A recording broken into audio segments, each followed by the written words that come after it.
Well, hello there. My name is Ariel Calzada. I'm a 4-year student at the Vera Peñaloza Teachers Training Institute. The subject is Campo de la Formación en la Práctica Profesional 4. And the topic for today is Concepciones sobre el trabajo docente, the oversimplification of teacher responsibility. Good teachers matter, yes, but they never work alone. Today, I want to present a common idea in educational debates: the belief that teachers on their own can fix everything in education. The simplification influences public opinion, media narratives, and even policy.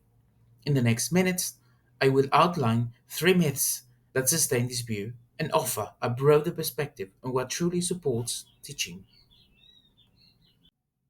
In Argentina, headlines often blame teachers for every educational problem. These stories present teachers as either heroes or failures, leaving no space for context. Public opinion polls show that people believe the main issue is teacher training, which conveniently, of course, ignores poverty, inequality, home environments, and policy decisions. The media simplifies, but reality does not. So now let's go with myth number one. It says teacher quality explains everything. So if learning outcomes are poor, we blame the teacher. But if they improve, we celebrate the teachers as saviors of the system. This individualizes what is actually structural.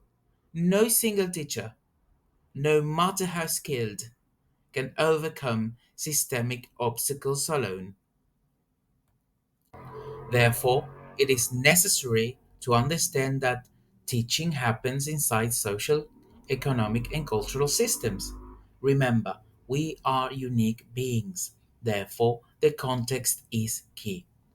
A teacher who succeeds in one environment may struggle in another because conditions determine what is possible. So, yes, a teacher can make a difference, but not a substantial one without proper support. Effort alone cannot compensate for inequality. And of course, if we look at the international data, it shows that student achievement correlates strongly with socioeconomic background. Teacher quality interacts with these factors. It does not erase them. Argentina's recent PISA results show low performance level and high inequality. Most students struggle to reach minimum proficiency. This is not a teacher problem, it is a systemic one.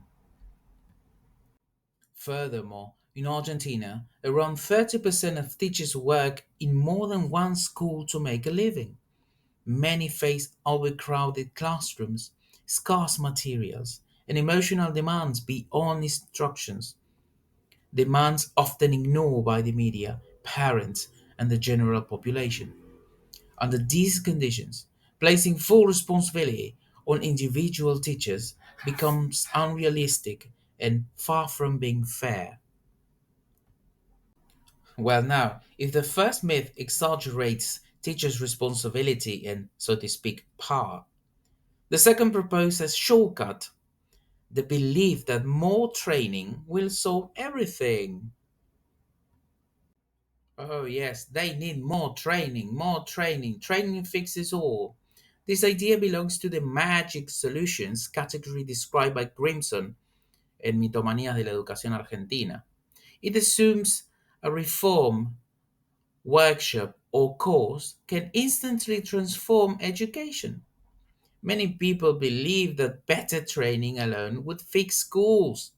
But teaching is not a mechanical skill, you know. It is a long term, supported, and professional practice. And of course, they need support. We all need support.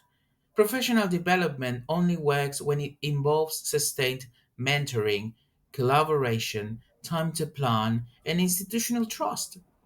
A 1 day workshop changes little if the teacher returns to the same conditions, workload, and lack of support. High performing countries share a clear pattern. Teachers collaborate.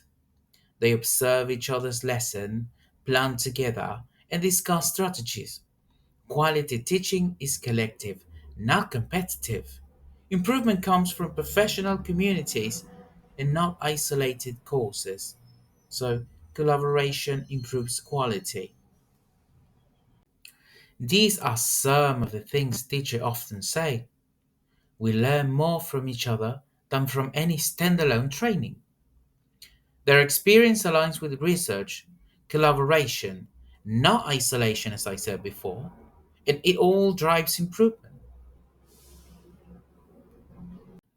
And well, if training alone is not enough, the third myth claims there is a universal recipe, one good method that works for every classroom. This myth often appears as nostalgia. Education was perfect back in the day, now it's a disaster. But this idealized past ignores differences in context, diversity, and inequality. It imagines a single method or model that could magically fix today's challenge. One size fits all, right? However, far from that structural and simplistic view is the reality. Effective teachers adapt to their context, to students' languages, cultures, emotions, and needs. Professionalism means adjusting and responding to reality, not applying formulas. There's no magic formulas, not at all. Context sensitive teaching is at the heart of high quality education. On the other hand, however, there's something that's overlooked: policy gap. Many reforms ignore workload, inequality, and funding. Policies often expect miracles but provide minimal conditions to make them possible. Without addressing these structural gaps, no method, training, or reform can succeed. And yet, despite all of this, teachers are educators, counselors, mediators, and emotional supports. Much of this labor is invisible but essential. Emotional work rarely appears in evaluations or media narratives, yet it shapes everyday teaching. And what about the media? The media often shifts between blaming teachers for everything and expecting them to solve every problem in education, with limited resources, of course. These contradictory expectations erase the real complexity of their work and reduce the collective profession to simplistic narratives. This distortion fuels public misunderstanding and leads to poor policy decisions. And what are the consequences of all of this? These myths produce guilt, stress, and burnout. Teachers are held responsible for outcomes they cannot control, while systemic problems remain untouched. The emotional cost is high and often unseen. Nevertheless, fortunately, across Argentina, teachers are reclaiming their narrative through podcasts, unions, blogs, and community projects. Their voices offer a truer, more complex picture of teaching, challenging stereotypes and rebuilding dignity. These three myths share one illusion: the oversimplification of teacher responsibility. Teaching is collective, contextual, and deeply human. When we listen to teachers, we replace blame with understanding and stereotypes with respect. Cheers.